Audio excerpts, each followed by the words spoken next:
So let's talk about the nuclear arithmetic for isotopes. So what are nucleons? That would be protons plus neutrons. If you remember the videos on Bohr diagrams, the nucleus consists of protons and neutrons, hence the name nucleons. Now let's talk about the representation of an isotope. In a prior video, I talked about isotopes being atoms of an element that have the same number of protons, but different number of neutrons. So here's a representation of an isotope, where X is the element symbol, which is this one.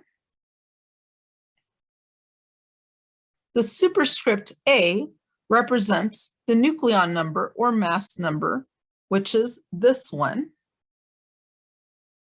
And that, once again, is your protons plus neutrons.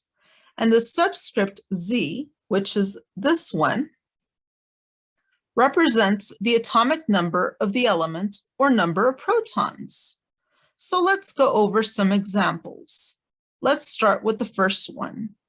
How many neutrons are there in the particular zinc nucleus where the superscript 64, which is this one, represents the protons plus neutrons or nucleons, and the subscript 30, which is this one, represents the atomic number for zinc.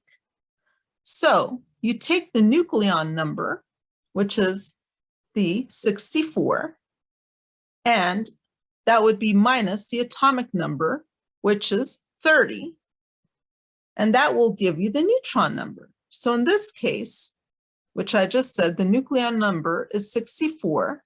That is a superscript, which I've already circled, minus the atomic number, which is 30, which I've already circled. That is the subscript 30. So you take the 64 minus the 30, which gives you 34 neutrons. And that's your final answer. Let's do another problem.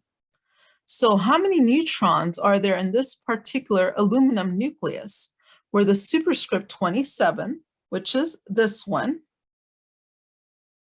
represents the protons plus neutrons or nucleons, and the subscript 13, which is this one, represents the atomic number for aluminum.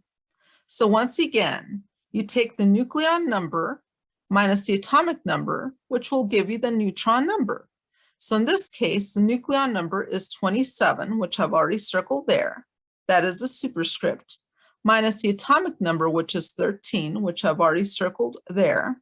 That is the subscript. So 27 minus 13 equals 14 neutrons, and that's your final answer.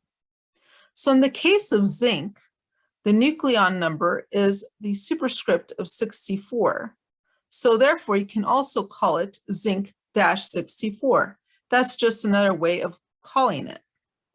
And in the case of aluminum, the nucleon number is a superscript of 27. So therefore, you can call it aluminum 27. That's just another name for these isotopes. So the first problem above could read like this too. So how many neutrons are there in the zinc 64 nucleus? And in the second problem, it would be how many neutrons are there in the aluminum 27 nucleus? So this covers the nuclear arithmetic for isotopes.